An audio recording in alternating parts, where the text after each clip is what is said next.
And they're tugging and they're warring inside of Moses. His identity is warring. And Moses sees this happening in the natural when he goes over and he looks to the left and to the right to see if anyone was around. And he killed his Egyptian side. He killed the Egyptian man, which shows that his Hebrew side prevailed. Your sin nature and your Christian nature are constantly battling with each other. Are you still a party goer? Your sin nature is telling you that you are still of the world, even though you're in the world. But your Christian nature is saying you are in the world, but you are not of the world. They're battling inside of you. You new Christian is all right. We all have that battle. That battle take place in our life in the beginning. But if it's a seed grown in a period of time, then it's a problem. For long-term division can cause problems. For when something is divided, it cannot stand. And you baby Christian,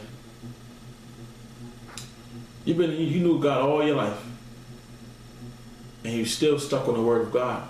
You're still stuck on the milk of the Word of God. And God said, I'm ready to give you strong meat.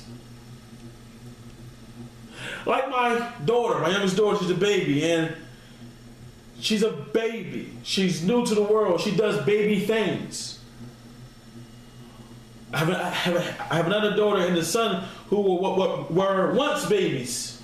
Now they are two, and they do what 2-year-olds do. They try to do what the babies do, but I prevent them from doing it because they are on another level. They have grown up. They have teeth. My baby daughter does not have teeth. God said, you have teeth. Why are you still trying to get the breast milk? The identities is struggling. Am I a party goer? Am I a party goer? Am I of the world or am I of God? Because I'm in the world, so how can I be of God? For I am in the world, but I am not of the world. That's your spirit telling you that. But your flesh saying you are in the world and you are of the world. That's what your flesh is saying. Now this will happen with you. This division is happening because because Satan wants to destroy your identity. God is allowing first timers. He's allowing the struggle to continue because he wants you to understand that your Christian side must prevail. He's telling me to tell you this because he wants you to put an end to the battle inside of you. He said, your identity, you are of mine. You are called by my name. You are my children.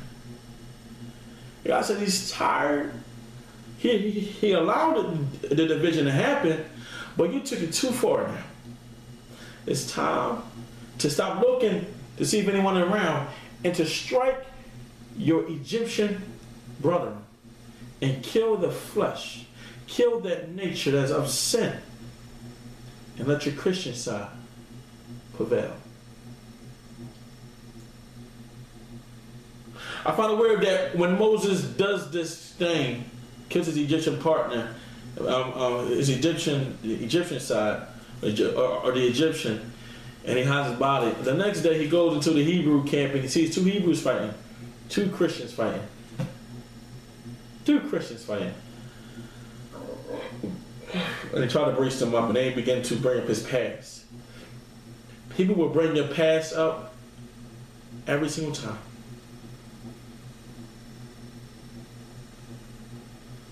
But God has forgot about your past. He's focused on the present and on the future. Your identity, what you used to be, a prostitute, a harlot, a drug addict, a drug dealer, a molester, a pedophile, a rapist, a murderer, a liar, a deceiver, a homosexual, a backslider, a person with pride and with an ego. You used to be all those things, angry and hateful and unforgiving. God said that is the past you. That is your old identity. You have a new identity. Christ said to the church, one of the churches, he says, if you open the door, I will give you a new name. A new name. A new identity. A new purpose. That division is so strong. People, while this battle is going on, people will constantly be in your ear telling you who you used to be. While you are battling and saying who I am now. But I'm going to put all this in a nutshell for you. Because God showed me why he put me in this order. Let's turn to the book of Acts. I'm bring it all down for you. Bring it all down for you.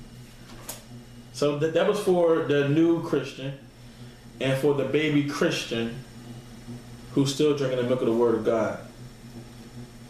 God said, your identity is with me. Choose you this day. Turn to the book of Acts, chapter 9. Acts chapter 9, verse 1 through 9. And also Acts chapter 8, verse 1. Let's go to Acts chapter 8, verse 1 first. And it says this. Now Saul was consenting to his death. At that time, a great persecution arose against the church, which was at Jerusalem, and they were all scattered throughout the region of Judea and Samaria, except the apostles. Acts chapter 9, verse 1 through 9 says this. Then Saul, still breathing threats and murder against the disciples of the Lord, went to the highest priest and asked letters from him to the synagogues of Damascus, so that if he found any who were of the way, whether men or women, he might bring them bound to Jerusalem. And as he journeyed, he came near Damascus, and suddenly a light shined around him from heaven. Then he fell to the ground and heard a voice saying to him, Saul, Saul, why are you persecuting me? And he said, who are you, Lord? Then the Lord said, I am Jesus, whom you brought prosecuting. Isn't it hard for you to kick against the pricks or the goads? So he, trembling and astonished, said, Lord, what do you want me to do? Then the Lord said to him, arise and go into the city, and you will be told what you must do. And the men who journeyed with him stood speechless, hearing their voice, but seeing no one. Similar to Daniel on top of the mountain with Gabriel. Powerful. Then Saul rose from the ground, and when his eyes were open, he saw no one. But they led him by the hand and bore him into Damascus. And he was 3 days without sight, and nor ate or drank anything. Division and the unbeliever. There's too much proof that Jesus Christ is real. I was on Twitter last week. I believe it was on Monday. And I tweeted out something. I said, Jesus has to be real. I said that Christianity has to be the right way because we're the only people who sing songs to our God, about our God. And a girl tweeted me back and said, I said,